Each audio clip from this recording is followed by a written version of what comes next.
Welcome to Mondays with Vish. I'm Grant Cohn. That's Vish Kumaran.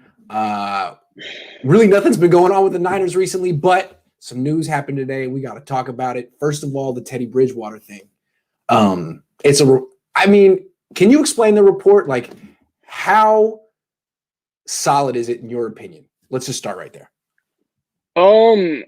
It doesn't say like anything like I've heard from the Niners or I've heard from the Panthers. It just says, as first reported by Cilio, the understanding is that it's a league-wide rumor that the 49ers inquired about Teddy Bridgewater, and there's not much else beyond that. The way I interpret that is, I'm guessing, Bridgewater's agent said that the Niners inquired about Bridgewater. So it's probably not coming from the Niners. It's probably not coming from Carolina. And do agents tell the truth all the time? No. Absolutely not.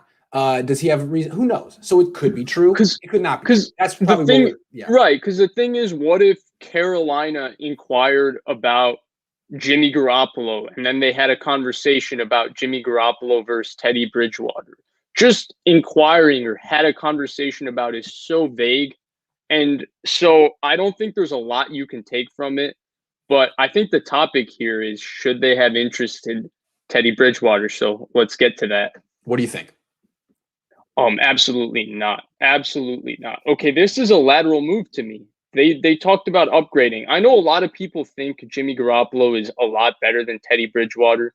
In my opinion, they're really very similar. I don't think he's a lot better. And before the wins and losses crowd jumps on me, when Teddy Bridgewater played for the New Orleans Saints in 2019 with an excellent defense, excellent run game, excellent offensive coach, what was his record, Grant? 5-0, Vish. 5-0. So the wins and losses crowd don't jump on me. This is a lateral move at quarterback. Yes. Teddy Bridgewater won when his situation was near perfect. Jimmy Garoppolo won 13 games when his situation was pretty close to perfect. My thing is that, what is Teddy going to bring that Jimmy hasn't brought? You know, maybe like Teddy's smart. He's a smart, competent short thrower, but Teddy's arm is even weaker than Jimmy's, and Jimmy has a special quick release that Teddy doesn't have. So maybe Teddy's a bit more mobile. I think it's a very lateral move. Let's say that this is very authentic, this is very real, and the 49ers were interested in Teddy Bridgewater. To me, it means one of two things. One, it means that more than Jimmy Garoppolo's play, what's really bothering them is the health. And they feel that they can get a similar player that's more healthy and try and run it back from that standpoint. And Teddy's obviously marginally cheaper. But I don't think that's what this is. But Teddy has his own injury history. And he just made it through one season last year, but he still missed a game. Right. And I would say the biggest place that argument doesn't hold any ground is that it's one of the possibilities that I've run through my head. But I don't even think that holds a lot of weight, just because of the fact that why wouldn't you want that continuity? Like, that continuity with Jimmy Garoppolo should count for paying just a little bit more for a similar player. Than why move so much, or why make this drastic move at quarterback to get Teddy Bridgewater? I don't get it. And I don't think they should have interest in him. Yeah, I guess, like, let me play it out. What would happen would be the Niners draft a quarterback in late April, right? In round 1 or round 2, and it becomes clear that guy's the future. And now Jimmy is reduced to bridge quarterback status. Everyone knows it. And the Niners have the decision, do we want Jimmy at $27 million to be a bridge quarterback for 8 games or a season?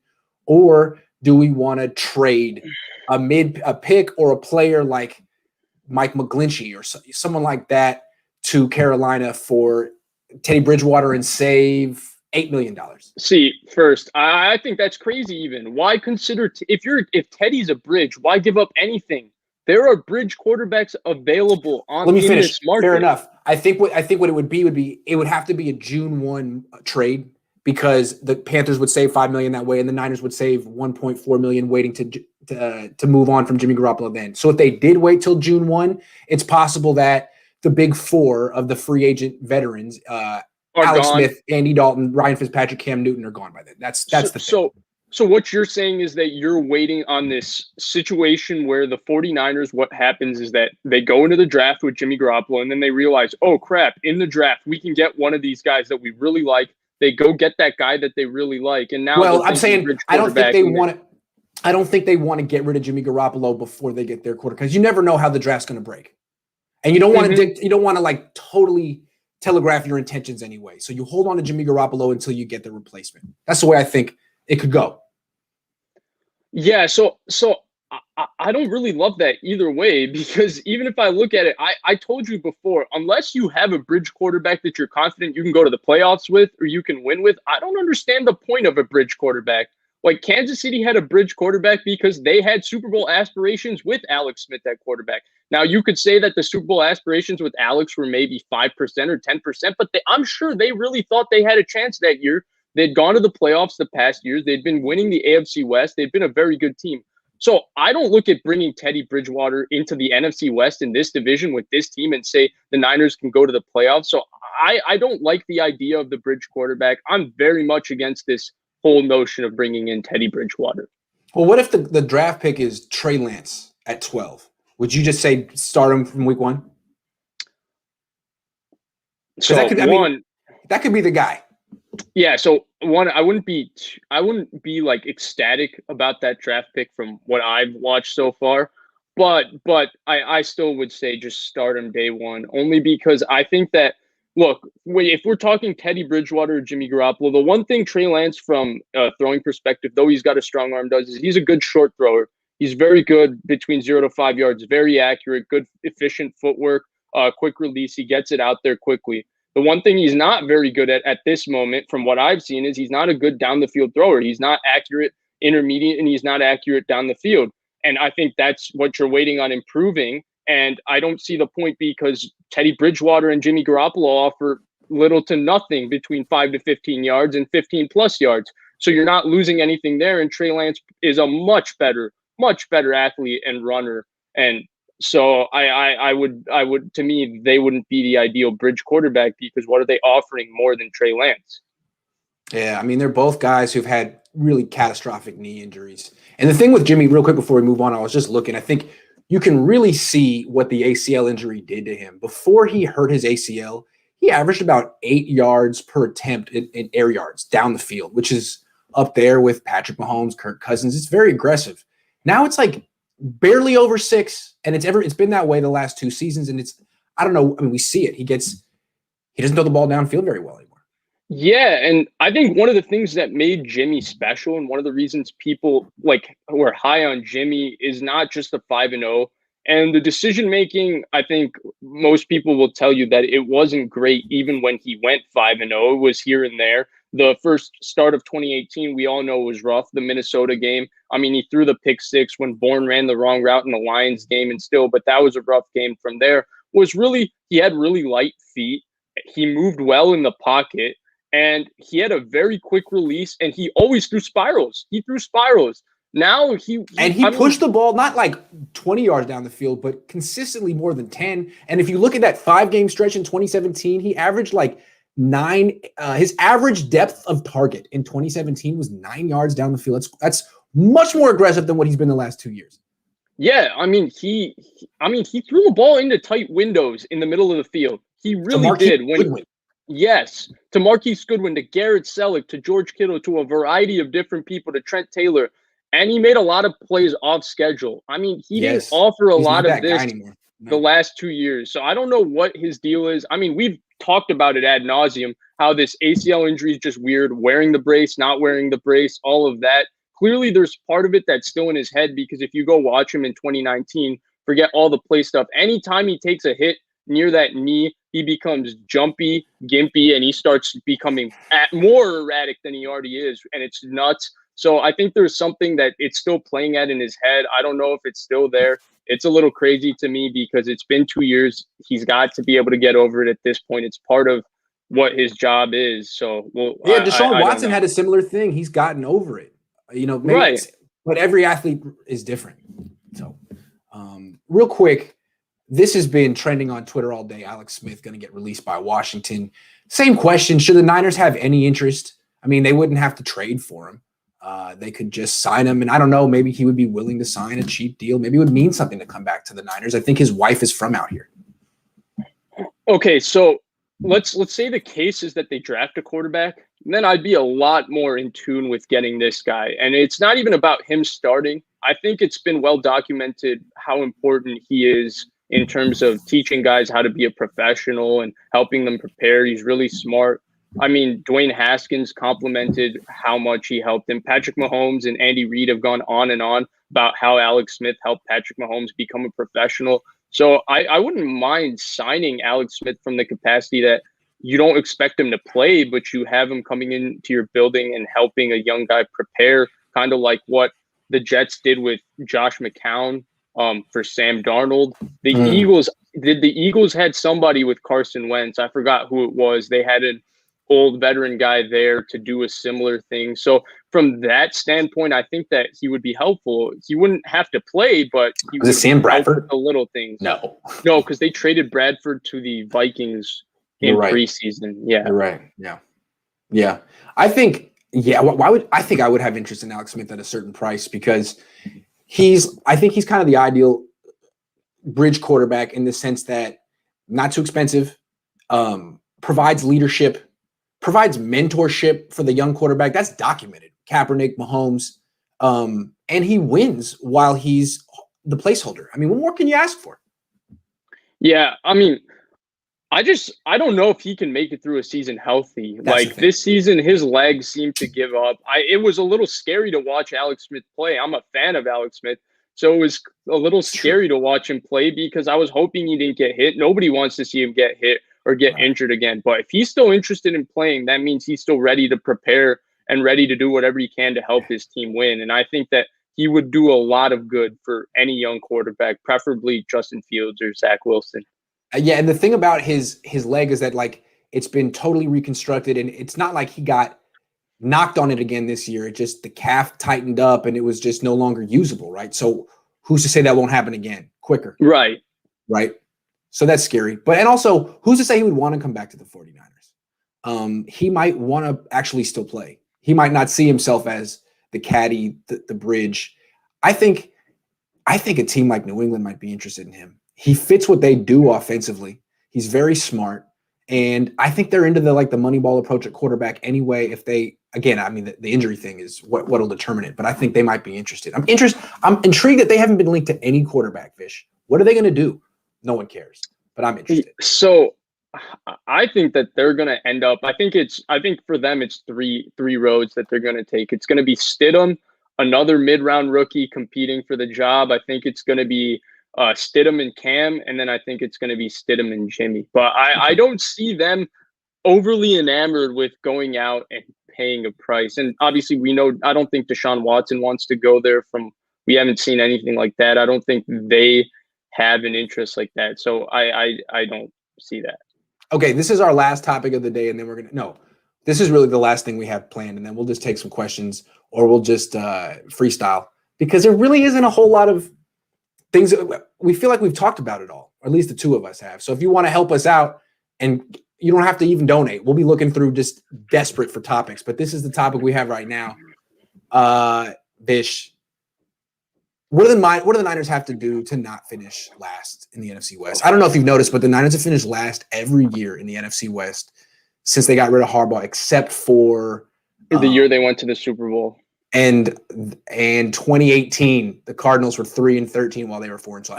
Every other year they've been last. So yeah, they lost twice to the Cardinals that year too. So I think number one is obviously stay healthy. I think that's the biggest thing, right? You got to stay healthy. Like the Niners haven't been able to do that, but it's going to be extra important this year because I think here's the thing. Okay. I think everybody agrees that as long as Russell Wilson and Pete Carroll are there, you can guarantee Seattle to win 9 to 11 games. Okay. Yep. I think most of us agree that the Rams, if the Buccaneers are the ultimate Super Bowl contender to most people at this exact moment in the NFC, the Rams are number 2 or number 3. They're right there. And that's even in spite the fact that they haven't re-signed John Johnson and a couple other important players. No, they got to be the favorites in the NFC West right now, right? Got right. Because they just have 2 of the best players in the entire division and in all of football on defense. They have a much better quarterback. They have an excellent coach, and they have really good weapons for that quarterback. So you can't look at it any other way. So then that brings us to the Niners and the Cardinals. So here's my thing with Arizona. I know a lot of people love to just rip on Cliff Kingsbury, okay? And I understand that. But I think the real problem in Arizona is actually Steve Keim.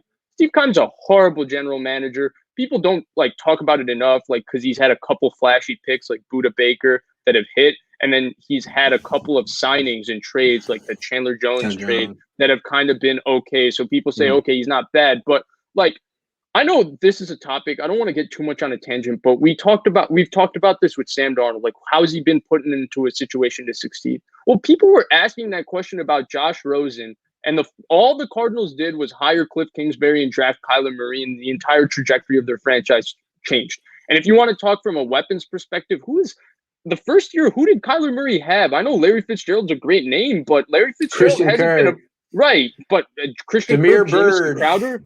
Christian Kirk, Jamison Crowder, kind of the same player, kind of player to me. What are we talking about? Not a great offensive line. I mean, play calling, people hate Adam Gase, but is Cliff some genius play caller according to some? Kyler Murray carries that offense. So I think if they get another weapon to go with the fact that their defense is going to be getting Chandler Jones back, I think they have a big question mark at cornerback with Patrick Peterson walking. I think that's where they should invest their first round pick. But I think they're going to be quite good. I think that if you remember, actually, we talked about this on the phone on the summer. We never talked about this on air, but I kept telling you I thought Arizona was 1 year away. I didn't think they were going to take off this immediate year. I think this is the year they're going to take off, and I firmly believe that. When they beat the Niners, they had some momentum early in the season. Kyler Murray was in the MVP conversation, and I was like, man, I think they're going to win the division. You're like, I think they're a year away. Well, they just got J.J. Watt. Kyler Murray's a year better. Cliff Kingsbury has a year more of experience. I don't know if you're aware, but the offense ranked 6th last year and the defense ranked 13th. So this is pretty good. That went 8-8. This is a good solid team. And Cliff Kingsbury can't win. Well, they went 8-8. And who is really on their offense? Kenyon Drake, is that your second best weapon on offense? What? So this is going to be a good football team, I think. I don't think people should underestimate them. That's all I'm trying to say. They're certainly getting better. The Rams are getting better. The Seahawks have been treading water at 10 wins a season for a decade. And where does that leave the Niners? How do they crack through? What do they have to do? So for me, the 49ers, it's got to start with they've got to be able to, I think we've hit the quarterback over and over again, right? That's obviously a point of upgrade. But let's talk about the spots away from the quarterback, because there's a lot of spots away from the quarterback that need to get better. This team is not a quarterback away, man. It's part of it, but it's not all of it. In the case that they keep the quarterback, there are spots that need to get better. And it starts with their offense. They got to be able to make decisions on who they need to keep. Is Kyle Juszczyk super important? What are you going to do about the running backs? Yes. Right. I think he is. So what are you going to do about the running backs then? Do you need to bring in a veteran guy that you can be confident can take the load of playing a 16-game season? Because Raheem Mostert has gotten hurt few times already in his NFL career in smaller low doses of carries.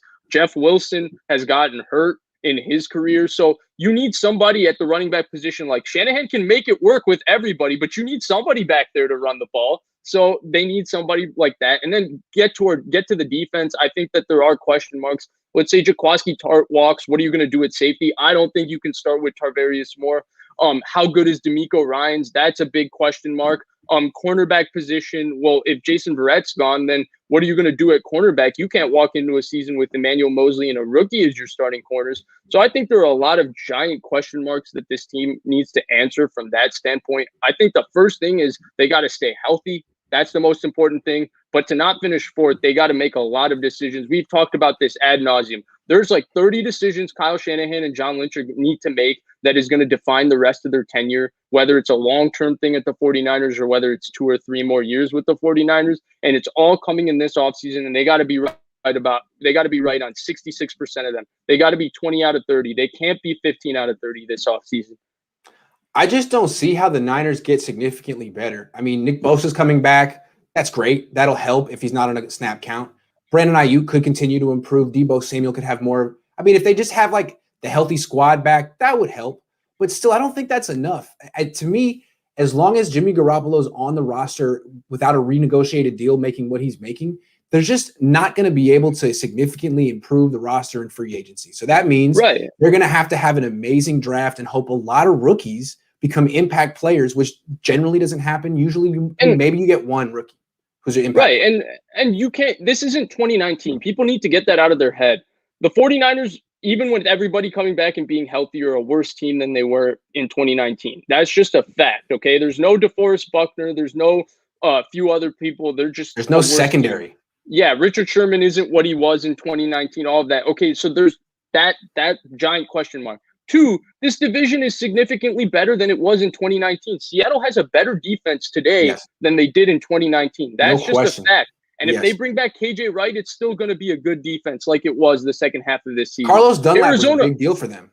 Right. Arizona, I just went on a 2-minute diatribe on how I felt that Arizona's team around Kyler Murray sucked his rookie season. It's not a bad team anymore. It's an okay team around Kyler Murray. So I think they're pretty good. And then the Rams, like 2019 was the season everybody thought it was going to blow up. It was going to go wrong, and they managed to go 9-7. They're definitely a better team with Jalen Ramsey and Matthew Stafford than they were in 2019. So it's going to be really difficult for the 49ers. And it's going to take some sort of either being aggressive or having a lot of conviction in making the correct moves this offseason, because they can't make a mistake. Like, they can't make a mistake betting on a D Ford and D Ford not coming through for them. Right. They can't afford it. And it's, again, I really feel it's not just having good injury luck. It's that and adding a couple of impact players. And I don't see them adding those impact players in free agency. So this draft has to be phenomenal. And they have to have some like instant contributors. So, hey, good luck. Otherwise, plan for 2022, because you are in a tough division and a tough spot. It's too bad because it seems like a pretty easy schedule, though. Yeah, and someone just put in the comments that Jalen Ramsey can't tackle a shadow. That's really false. Jalen Ramsey might be the best tackling corner.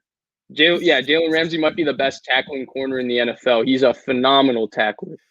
All right, so we really don't have any definitive answer of what the Niners can do to get out of the base, but they really got to just make some good moves, I guess. All right, James Foster has a question. As a statement, really. An observation. The Niners are making half-ass offers so they can make it look like they are trying to replace Jimmy Garoppolo. Then they can gain leverage for Jimmy pay cut. What do you think? How does that work? Okay, but Jimmy's pay cut, like the restructuring of Jimmy is not a pay cut. Grant, you want to explain it to them that it's not going to be a pay cut actually for Jimmy Garoppolo? Is there really a way that they can go to Jimmy and say, hey, Jimmy, you need to agree to take less money this upcoming year? Contractually, the way contracts in the NFL work is like, it's not that the Niners are going to rip up their contract with Jimmy Garoppolo and say, you're now going to be paid $12 million. That's not how this works. They're going to readjust his contract and move money around in certain spots. Yeah. And that could mean that Jimmy gets more money up front right now, so that they can and more long-term security. That's what it is. It's always like a give and take. Oh, you want to make me cheaper for your books now? Okay, well, give me money up front and tie me to your franchise long term, so I don't have to worry about where I'm going to be next year. Right, that's what it is, and they could do that at any time. Right, and to me, that's one of the more underrated details with the New England Patriots and how they handled the Tom Brady situation. Yeah, Tom Brady's average per year was always underpaid, but they restructured his contract every couple years, and he would get a juice of that guaranteed money right away when other quarterbacks who would have all their guaranteed money done would be at like $25 million for a year when he was at 15, but they weren't getting any more guaranteed dough up front and put in their pocket right away. Here's another signing bonus. Goes buy Giselle something nice. Yeah, and now your cap hit is $10 million, and we can put this great team around you. And again, the Niners would do it if they truly believed in Jimmy Garoppolo. They gave John Lynch an extension. And we don't even know what he does, Vish. They gave Kyle Shanahan an extension. They give extensions out all the time. But Jimmy, we got to see a little bit more from you. And they say stuff that's the bottom line, right? Yeah. Like, people are always like, hey, why are you speculating about Jimmy Garoppolo? The Niners said Jimmy Garoppolo is their quarterback, blah, blah, blah, because they haven't made a financial commitment to him.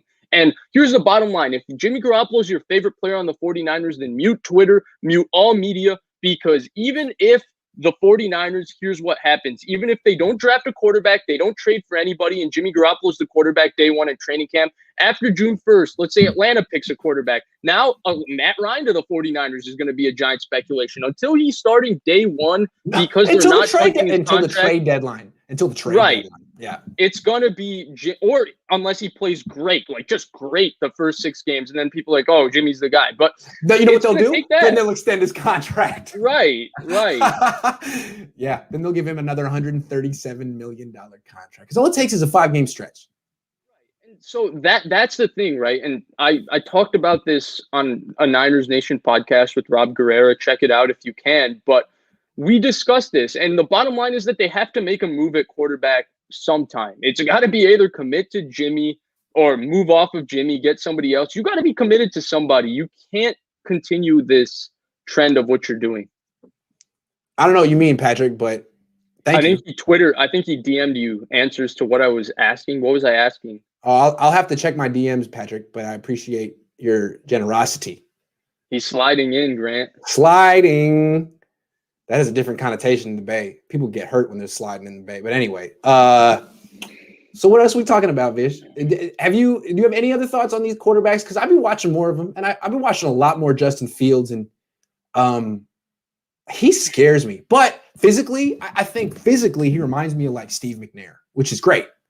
I mean, Steve McNair was a heck of a quarterback. I really like Justin Fields. I don't like Ohio State's offense. Yeah, that's the same though, because he's unprepared and it's Ohio State's freaking fault. So I don't think he's unprepared, actually. Like, I think that he has a game that translates, but I think that Ohio State's offense didn't do a lot for him in terms of helping him. Like, I think the misnomer is that he played in this offense like in Alabama, where Sarkisian is just dicing people up with scheme. Ohio State wasn't really out scheming anybody on offense, and I don't know. I just really like Justin Fields. I love his toughness. I love his arm. I love his running ability. I love his poise. I love his confidence. I like the way he carries himself.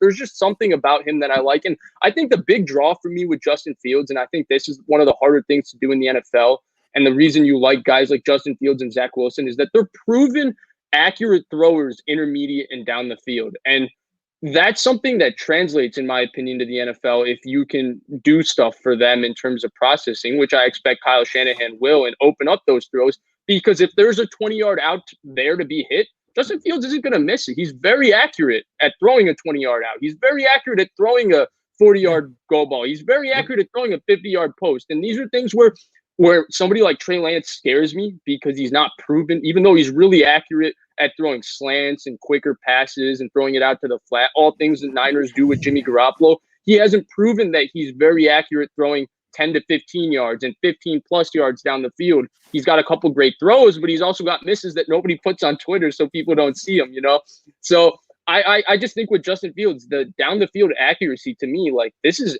excellent. He has a really strong arm, but he controls where he's going with the ball, which is really important in the NFL. Okay, now can I tell you why he concerns me, and you can talk me out of my concerns? But I'm seriously concerned. I'm watching against Indiana and Northwestern. I feel like, I'm not saying he's a one-read quarterback, because he's not, because you see him all the time go through his progressions. He often has time and space at Ohio State, just like Mac Jones does, just like Trevor Lawrence does. He has a lot of time and space. And what I see from him, and I know it's documented, there's reasons, but it's not just when he's looking at choice routes and stuff like. I see a lot of the time. He called his internal clock, his processing speed, whatever it is. It just takes him a while to get from A to B to C. And a guy like Mac Jones, who has no physical gifts, he's not an athlete. He's just seems to know where the open guy is most of the time and gets it to him on time. And that's his gift or his skill. So I don't see that with Justin Fields. So this brings us to Greg Cosell's point, right? Greg Cosell's criticism, I call it a criticism in quotes, because it was that things need to be clear and defined for Justin Fields. Because I think a lot of the reason that it's a little slow is because things aren't really clear in the Ohio State offense on where he's supposed to go with the ball. It's not fully defined based on coverage where he's supposed to go with the ball. Well, Croc said it to me the best. I was talking to Croc last week, and he said, they pay Kyle Shanahan $10 million for a reason. He can make an offense that's clear and defined. And I feel like if you make it clear and defined, I don't think there's any questions about how smart he is, because clearly he's smart. And I think that he's got a very strong arm and he's accurate. Yeah, but it's not really about smarts. It's about, I mean, because playing quarterback, it's not about, it's not trigonometry. It's not conceptual. It's memorization, recall, and reactions. And it's almost like I was talking to a coach about it. He calls it mental quick twitch. Like, think of it as a physical gift, like physical quick twitch. How quickly does your brain go to the right spot? You may know it, but on the field, how quickly do you get there? And I just feel like that is the thing with Mac Jones. He's got the mental quick twitch. Does Justin Fields have it? One more thing. Jimmy doesn't have it. And I think that's one of his biggest issues with Jimmy is that while the offense works, the plays work, he's not getting to the right spots quickly enough or often enough. And that's his issue. And in 4 years with Kyle, I don't think Jimmy's improved in that area. So if he can't improve it he can do a lot, and they do pay him a lot. But if he can't do that for Jimmy, can he do it for Justin Fields? Yeah, so I think that first of all, I think Justin Fields, I think one of the things I actually like about Justin Fields is that with Jimmy, I think part of the problem is not just the slower process and all of that, is he makes stupid decisions. Like coverage tells him, like it's clear and defined for Jimmy. Coverage tells him you go with the ball here, and why are you throwing the ball there? The RPO says you read this guy, and if this guy goes here, you throw the ball to the bubble, Jimmy. Then why are you handing the ball off? So there's questions like that with Jimmy. With Justin Fields, you can see, like, when it opens up, he has the right place. He knows where to go with the ball. And then the other thing is, like, in terms of throwing the ball, like, Justin Fields is a much, much, much, much higher level intermediate and downfield thrower than Jimmy. So that makes a gigantic difference. Justin Fields, I compared him physically to Steve McNair, who was a hell of a freaking quarterback. Yeah, right. He's not quite Josh Allen, but he's a hell of there's a reason that he's been like at the top of everyone's rankings since he was like 14 years old. It's a serious athlete here. All I'm saying, and it's not his fault, I don't know. I see what I watch on tape. I'm like, man, are you just a slow processor like Jimmy? Or is Ohio State's offense freaking terrible? But then again, if it is, it could be a combo. It could be all Ohio State. But no matter what the answer is, all I know is Ohio State didn't prepare him for what he's going to see. And there could be a little bit of a. So, I mean, I know that your big thing between these two guys when comparing is that one had more starts in college, which I understand. I'm going to give you that point. But I think these were some of the questions with Justin Herbert, and it got proven through this year that it was really the problem was Oregon's offense. True. I feel similarly with Justin Fields that the problem is Ohio State's offense. Now, I'm not going to tell you that. That's interesting. Hey, no, because hold on. The problem is Ohio State. We know that Ohio State's offense is a problem. It has never prepared a quarterback for the NFL. All of a sudden, they get this all-world talent who's more athletic than any guy they've had in the last ever. And they do their thing where it's like, well, this is a rinky-dink scheme, and we have no real answers for blitzes or anything. Right. It's Chip Kelly stuff. Right. Yeah. I think that's another thing. Like Justin Fields, when people say, well, he didn't see the blitz or he didn't see the blitz, well, the pass protection in this type of offense has been a problem for years. I mean, Kingsbury, whose offensive line sets are somewhat similar to what Chip Kelly had. I mean, his pass protection scheme, the 49ers exposed it when they beat them with Robert Saleh. They kept mugging the front. They would force the protection to slide, and they would slide the wrong way, and they would blitz from the other side. It was really simple, and they kept doing it. And so I think that gets exposed a lot. I don't know. I just really like Justin Fields. I like everything he brings. I like how tough he is. I think that he's going to be very good. And I think that if he comes to the 49ers, he's going to be a star. Yeah. The processing thing scares me. And I just don't know how to figure out the answer because of course Ohio State is culpable and they're part of it. If he comes to the Niners, is he all of a sudden going to have a great feel for where to go with the ball in Kyle Shanahan's offense? He might, but there's actually no way to know. And that'll be a mystery. So I got something for you. Okay. Mm-hmm. So in terms of processing, let's go 2018, 2019, 2020 drafts. Okay. In terms of processing in the 2018 draft, who would you say were the 2 or 3 best guys? Well, I think most people would have. Let me just say that Josh Rosen and Lamar as the 3 best. Hold on, I'm just gonna say that I now have the coach's tape. I wasn't scouting with coach's tape back in the day. This is a new thing that you can get on the black market of the interwebs. Okay, when did you start in 2019?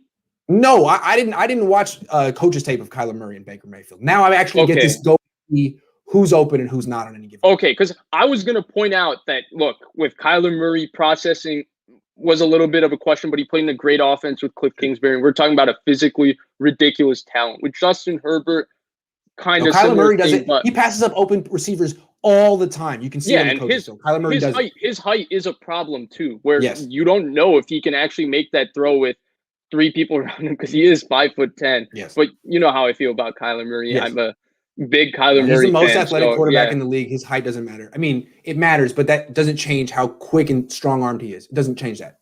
So, yeah. So I guess that point doesn't really hold ground, I guess, because you weren't watching. But my point is that I think physical talent is the bigger requisite in today's league. And I think because they spread the game out and the game is really clear and defined for quarterbacks and a lot of concepts are translatable from college, it makes the game mentally a lot easier on them. And Justin Fields isn't one of these athletes at quarterback where he can't throw really well. Like, he's a very, very accurate. He's a trained quarterback. Right. He plays all I'm saying is, so I like think that. about processing as a physical tool. Think about it as a physical gift, like quick twitch running, quick twitch processing. Some guys have it, some guys don't. I don't know about Justin Fields because it's the Ohio State thing. And one other thing, like what I noticed about Northwestern, the problem with Ohio State is it's a very imposing rushing attack. It's all about their running game, always has been.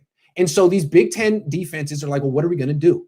We're going to play 8 in the box to stop this run game and play vanilla. How many coverages can you play with 8 in the box? A few. And they're all kind of vanilla. And then these quarterbacks, they get in this up-tempo thing. They got 8 in the box, and they shred that stuff all the time. What Northwestern did was basically play, no, we're going to play too high. Justin Fields is your guy. We're going to let you run. And they gave up like 400 rushing yards to Trey Sermon, all these guys, and Justin Fields struggled. So it's a tough projection. So I went through the Northwestern game yesterday very late, just in preparation because I figured somebody was going to ask about Justin Fields, just because that's a conversation you've had with just about every guest. I think he's a fascinating case study. So because of that, I went through the Northwestern game, and from what I know, I mean, I have to go back in and play by play, watch a coaching clinic, try and understand what's going on because I'm no expert, but from what I could understand was, to me, it didn't look like they had a lot of plays set up to beat split safety coverage and quarters coverage. And I think it was a lot of a product of what you said. You said Justin Fields hasn't seen it. I think the Ohio State coaching staff was not prepared for a team to play split safety coverage against them like that. And they didn't have a game plan. They don't see it. In for Again, it. It's all about, they get see 8 in the box all the time, cover 3, that kind of stuff. And you just shred it. Vanilla cover 3 stuff all the time. I think from a mental standpoint, if you're asking, like, then I think that brings to question, because I think this guy, Taylor Bean, I think he said that he's played for Steve Sarkisian. I read the comment above, and he brought up a good question. He said, Sark's offense is great. It's so QB friendly, but who's had success from his offense in the NFL? Sanchez, Jake Locker, Tua, and now Mac Jones. But then you look at guys like, Justin Herbert, who played in terrible offenses. Look at him come up and shine. Josh Allen played in a bad offense. And then you look at a guy like Joe Burrow, maybe that's where you can see the mental twitch and everything, where you can be sure about it, because he's just sitting there and you can see that he's dictating everything pre-snap. Shanahan talks about it where he's like, he's very decisive. He knows to go with the football. That's something he's looking for. He calls it different stuff. Joe Burrow has a good sense of where to go with the ball. He just does. Mac Jones just does. To me, Justin Fields, he may not. I'm not going to say he just doesn't. All I know is there's a lot of examples of him holding it a little longer, not seeing guys who are open, don't know what the progression is, so I don't know if he's supposed to see these guys. And it's like, okay, even if I do take a little bit too long, me scrambling is a really good option. A lot of times that's a 30-yard run. So, I mean, I guess it's the same thing with a lot of mobile quarterbacks. If you can run, you're going to want to hold on to the ball a little bit. Why would you want to throw it so quick? I can run. Yeah, it's a good thing. Big Face Kev is just going off on me in the comments. He's saying Joe Burrow won 4 games. Well, how many did you expect him to win with the team around him? Joe Burrow's number, I was looking at his advanced stats. I mean, he was leading the league in passing yards pass attempts before he got hurt. His average throw depth was 81 down the yards down the field. His catchable throw percentage was 77%. He looked like he was on he got broke because they didn't have an offensive line. It's a team sport, but it seemed like he was doing his job pretty well. But I didn't watch. No, he was playing phenomenal. I think the only knock on Joe Burrow, everything that Grant you asked for, Joe Burrow had, and I think that if he had he has a lower tier arm. If he had even an upper, like a mid tier arm, like a Ryan Tannehill type arm, I think he would have been one of the great quarterback prospects that we've had because he was so good, so clean, so perfect his senior year at LSU. Like you couldn't really point anything wrong with it. Yeah. Yeah. And when I watch a guy like Sam Darnold and you're like, well, why is it not working for Sam Darnold? Is it Adam Gase's fault? I watch Sam Darnold tape and I see him miss a lot of open, like not see lots of open receivers. And it's like, I guess that's Adam Gase's fault because that's your guy. You've got to coach him. But technically his plays seem to be working and Sam Darnold just doesn't execute well.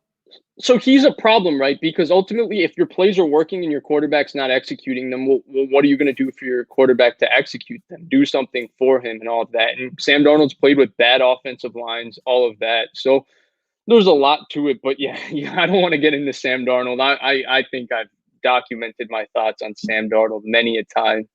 All right. Let's see hold on, this one here. Daniel Correa says, thoughts on Niners, let Williams go, sign Lindsey, trade down and draft, OT in round 1, DB round 2, OTs Alabama, Alex Leatherwood, and Texas Samuel Cosme. I don't know, but I'm not into the idea of signing Corey Linsley. I think that's who he means here. Mm-hmm. Yeah, I'm not into that. I mean, Packers offensive linemen have been overrated because they have a great culture of drafting and developing offensive linemen for years. Their center before Corey Linsley is J.C. Treader, who is one of the better centers in the NFL for the Cleveland Browns. Remember Josh Sitton, T.J. Lang, how many different guys came out of there. Balaga just went and got paid with the Chargers, and he hasn't done much. So I'm not really into this idea of going and paying the big dollar for Corey Linsley. He's a very good center, but I don't think that he's going to be worth just throwing a giant bag at him. What about David Andrews from New England? So he's a bit more interesting, right? But yeah. I think it would depend on price, but I like him a bit more. I haven't watched too much of him, but from what I understand from when I've watched, he's a very good run blocker, not the greatest pass blocker. So okay, what about Alex Mack? Yeah, that's the one I like. I mean, Alex Mack is very proven. I've compared it many a time to the Los Angeles Rams signing Hall of Fame type center John Sullivan in 2018. If you remember, or it was for McVay's 2017, McVay's first year when they signed Whitworth and Sullivan. It changed Goff. It changed their offensive line. Similarly, I think Alex Mack could do similar things for the 49ers. Yeah, let's change the discussion and frame it this way. If the Niners re-sign Trent Williams, which is starting to look murky, dicey, but let's say, dicey. But I don't know. But let's say they get him. If they sign Trent Williams, that is a large. They'll have to get creative with their cap space to do it. And I don't know how many more starters in the offensive line you can sign after that.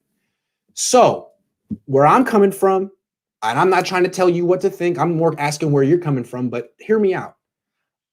I feel like better, instead of spending all your money on one excellent offensive lineman, it's still a unit of 5 that has to work together. Maybe spread that money out on multiple starters, because as excellent as Trent Williams is, I'm not saying he's overrated. As excellent as he is, this group still got 3 quarterbacks hurt last year. I mean, it still stunk.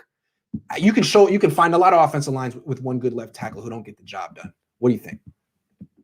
Yeah, I don't think it's nuts, because all you're really losing for Trent Williams then is a 5th-round pick, because if he signs somewhere else, you're getting the 3rd-round comp anyway. So that 3rd-round pick is going to cancel itself out. So do I think it's nuts from that standpoint?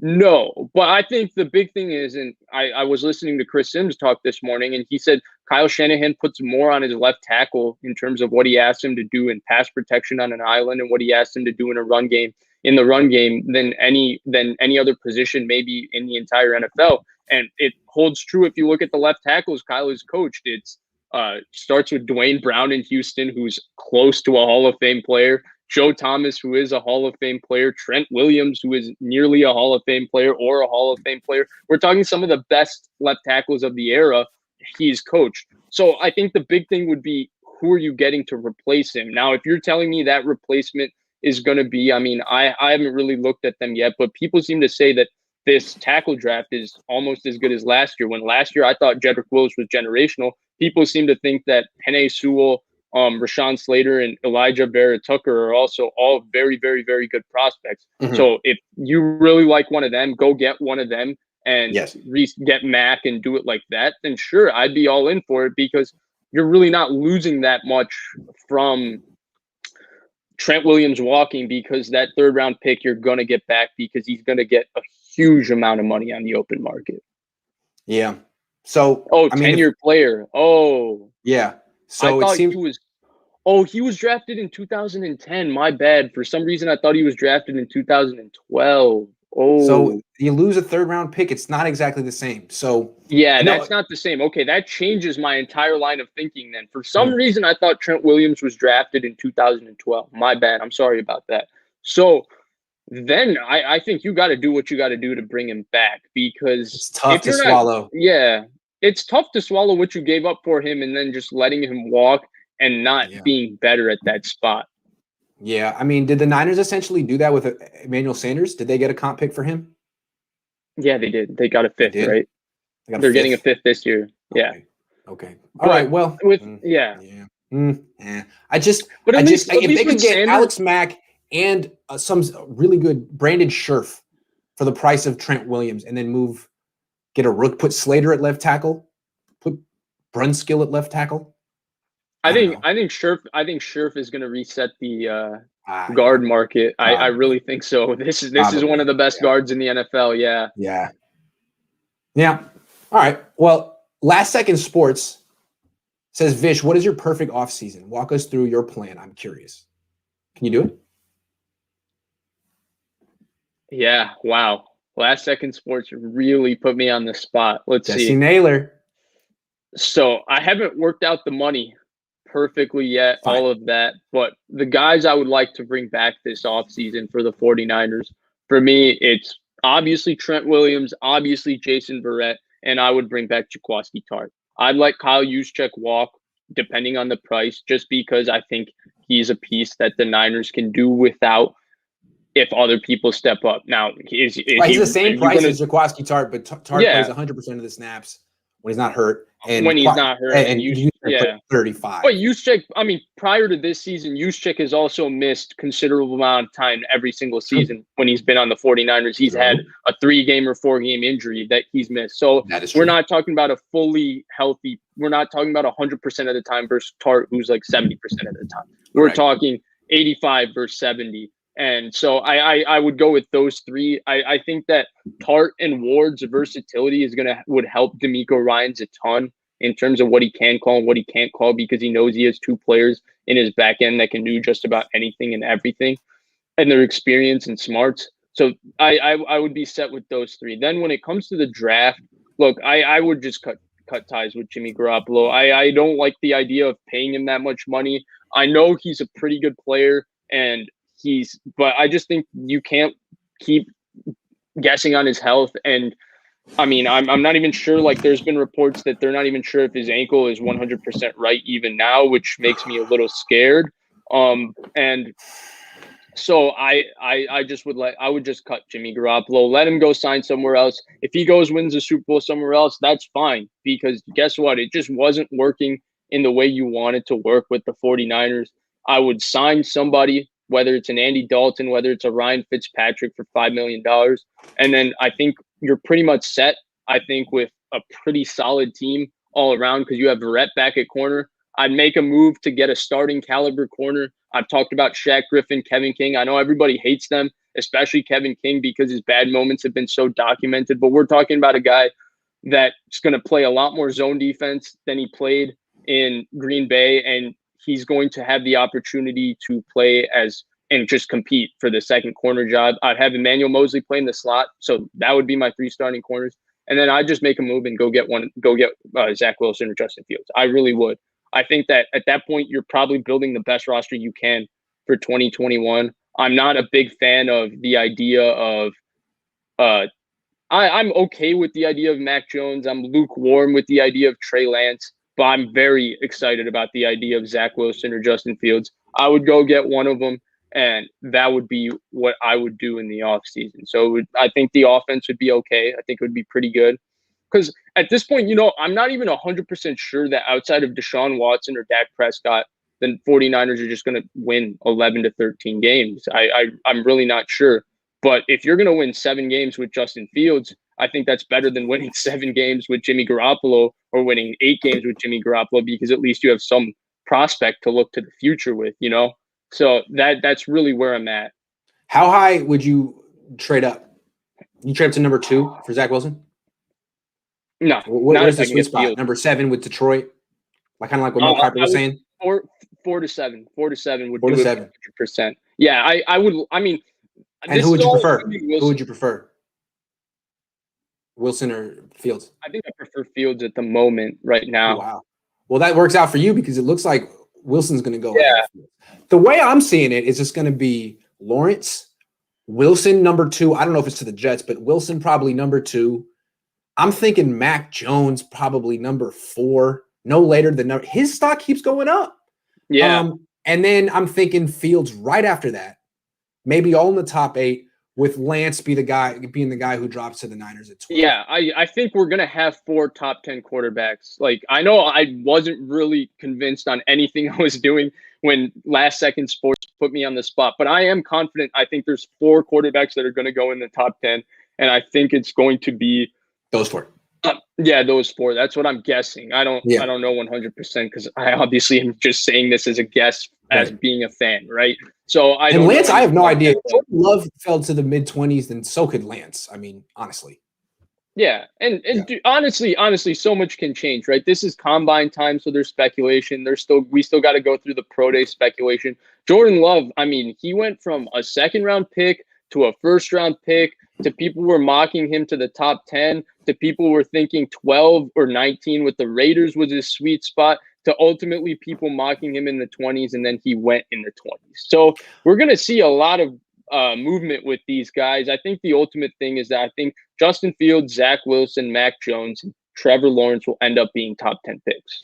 Here's my problem with Zach Wilson and Justin Fields as top 10 picks. You're betting 100% on their physical gifts because they do have physical gifts. They can move, they're strong, armed, and they're accurate. But you can't see on the coach's film really them processing efficiently and quickly like you can with Mac Jones. And with both, it's like, well, do they have to? I mean, their first reads open a lot. They can scramble. It's not their fault. But you just can't see it.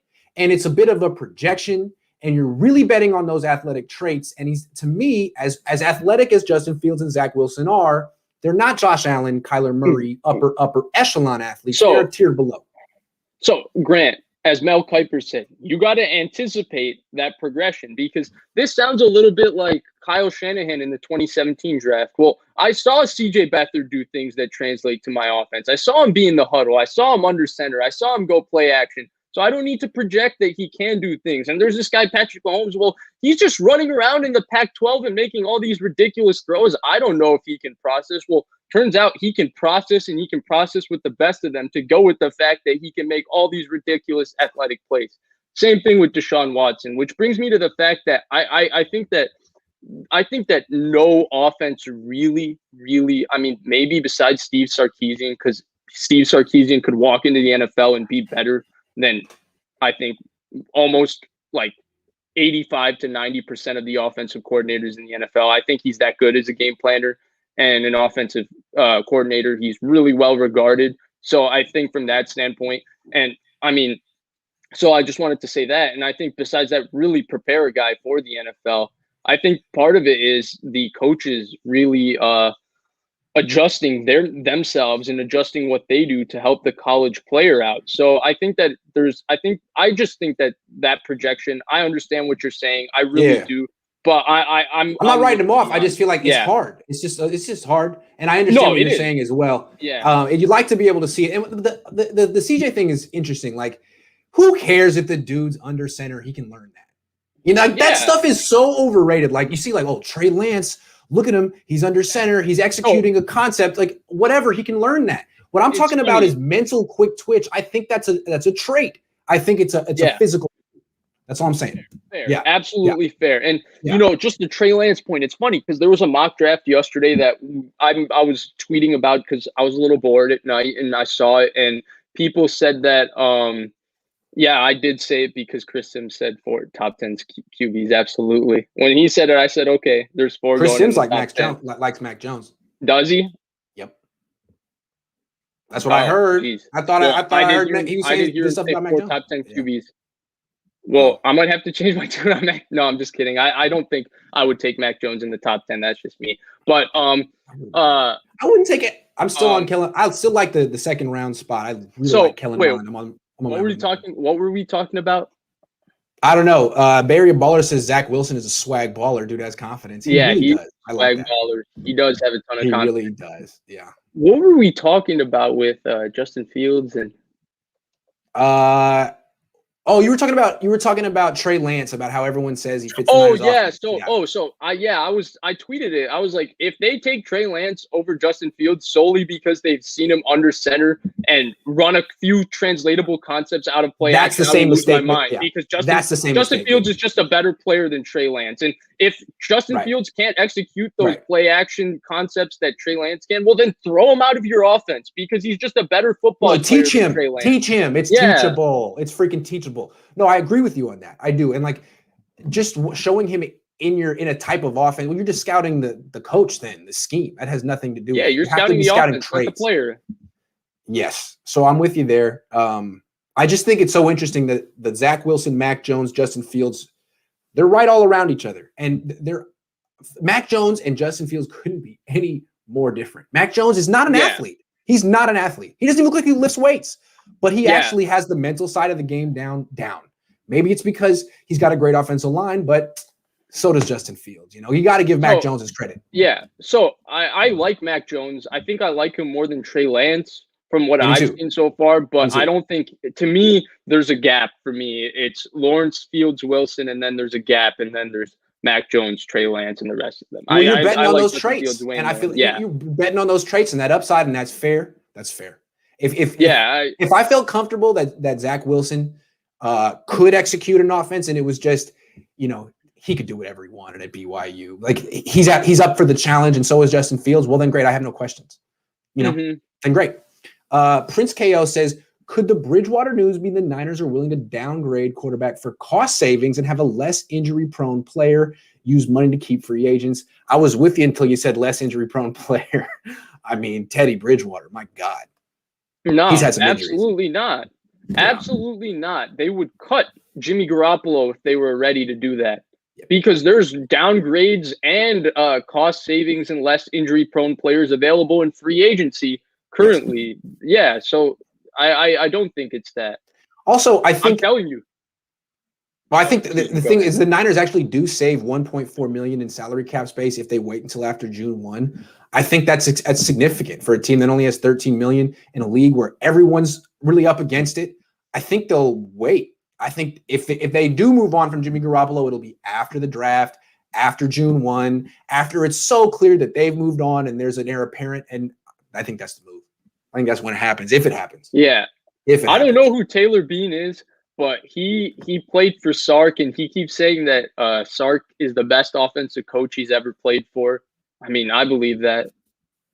I mean, how many offensive coaches has Taylor Bean played for? I mean, if he's played for Sark, he must be something. Vish, I had to step away, but I just listened to the plan. Thank you for answering. I'm with a lot of it, but re-signing a bunch of 30-plus players worries me. What Last Second Sports pointed out to me recently is that the Niners have actually become one of the oldest teams in the league. It's interesting. They're older team. I think he has them as the 4th oldest in the league last year, and they could become the oldest. So it's something to think about with Jason Verrett, Trent Williams. If you let those two go, maybe sign some guys in their 20s. I think the big thing is that when you have a young quarterback, your team automatically becomes kind of young, even though you have older players. Philadelphia was a young team in 2017, even though it was Carson Wentz and a bunch of old people. And we saw how old that team become the next 3 years, right? Yes. So I think that if they had a young quarterback, but I'm sorry my plan wasn't totally thought out and stuff. I've not really thought about it. I don't like. It was a great plan off the cuff. You were like, man, all right, I'll do it. And Yeah, I appreciated you for doing that publicly off the cup. That was thank you. I appreciate that. I think the thing I prefer doing is rather than playing the guessing game and projecting like these 4 quarterbacks are going in the top 10, I just like analyzing what actually happens. I don't know. I think it's a lot easier. Zivko says Mac Jones is a Kyle quarterback. Reminds me of Cousins. I think Mac is underrated, smart, accurate, tough in the pocket. I'm with everything until the tough in the pocket. You just can't tell. You really just can't tell, man. But why does every pocket quarterback that comes out have to be Kirk Cousins, underrated, smart, accurate? Like what? Jesse Naylor, Last Second Sports, compared to Matt Leinart. That's really harsh. I can see it, but I do think that Mac Jones has a stronger arm than Matt. Like Matt Leinart had nothing. No arm. Yeah. He had no arm. I think Mac Jones has a stronger arm than that. He's good. He's not a bad quarterback. Mac Jones is not bad.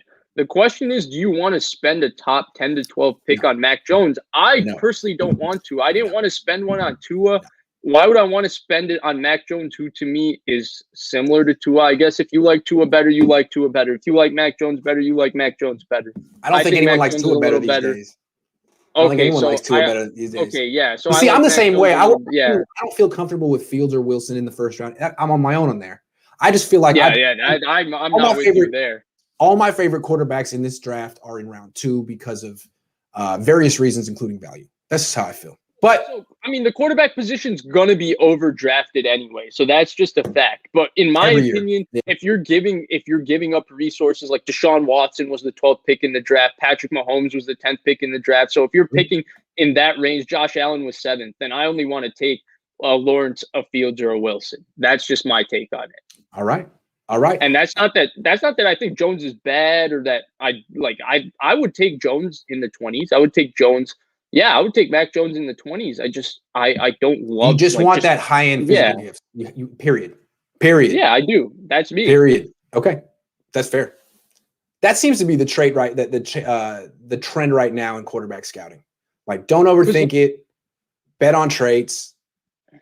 Yeah. Absolutely, because the game is getting processed for a lot of these quarterbacks, and there's coaches have given them so much more of a longer leash in terms of, well, yeah, it's coached to go this way. If it's not open, just run around and make something happen. That's what Kyler Murray does.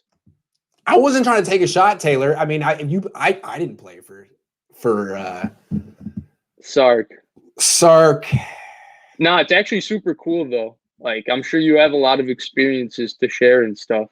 Yeah, he's definitely a better coach than Lane Kiffin. I mean, there's no question. No, Sark is incredible. I'm interested to see how he does in Texas as a head coach, because those two things are not the same thing. But why didn't he succeed with the Falcons after he did succeed? He did succeed though, right? Matt Ryan had a better season with Sarkisian the second year than he did his MVP season with Kyle Shanahan. They had a worse team around him, and yeah, he's not as good as Kyle Shanahan. Whoa, does he suck now? No, he's a good. Did they fire him, or he just got a better job with Alabama? I think it was kind of a mutually parted ways type thing. But I think he's a good coordinator. Being worse than Kyle Shanahan is not like, oh my God, you suck. Yeah. How much is this Teddy B news a smokescreen for something bigger? Yeah. What's bigger though? That they're gonna. Yeah. What's bigger? I think it's an indicator that they're going to draft a quarterback. And plus, why are you using Teddy Bridgewater as a smokescreen? Yeah, that'll show him. I am a Kia owner now. This guy just says Sam Darnold. That's the whole talk. That's the whole point. No, we don't need to talk about Sam Darnold today. Yeah, I mean, if you're going to ask me to be honest, I think that, and part of it, yes, Daniel Correa, Sim said it this morning, but I've also been saying it for a little while, is that I think it's going to be Jimmy or Sam Darnold. I just think the Niners will balk at making that overly aggressive move to trade up and get Fields, or trade up and get Wilson, or trade for and wait on Deshaun Watson. You really think Sam Darnold is in play? Sam Darnold. Everybody says it, so it's like, as I would like to think, I would like to convince myself. It's kind of, I'm operating a reverse jinx here, because he's like the least likely thing I really don't want to happen. Oh man, I can't. Oh, terrible. The problem with Darnold, honestly, it's the lack of financial flexibility. That's what bothers me more than anything. But yeah, I mean, at least I'm not basically developed. I mean, he basically I'm the best. I'm speaking it out of existence. Oh, good. I was speaking Good. Matthew Fair into enough. existence. I'm trying to operate a reverse jinx here. Maybe if I can work some magic. Because you here. drink, you jinx Stafford, so maybe you can do the same here. My God, Yeah. I just feel like because what I understand about the Niners is they like Jimmy Garoppolo's physical gifts when he got here. I mean, that's what they want physically, a guy like that, but just mentally he wasn't what they thought. Sam Darnold, dude. But how do you know in terms if of Darnold is mentally? How do you don't know? You just don't know. All I know is he can't execute Adam Gase's offense. I know that. So maybe that's Adam Gase's fault. I don't know. All right, Vish, I think I'm going to let you go. This was a full hour. Thank you very much for giving me your time. I really appreciate it, man. I know you're super busy. You're in the middle of exams and all this. This is a crazy show. I probably have like 4 or 5 things that I said on here. I'm going to go back and like, wow, I actually said that. Yeah, I was – there were a couple questions here that definitely I was not like prepared for and stuff. But, hey, we're stepping up the degree of difficulty now, man. It's a big league. Yeah.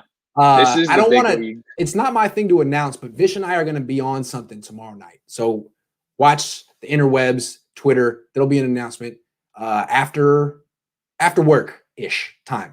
We'll be on. Yeah. So we'll be back tomorrow, but on someone else's channel. So watch for that. And make sure you subscribe to that channel. Yeah. Make sure you subscribe to that channel. All right, guys. See you later. Thanks for watching.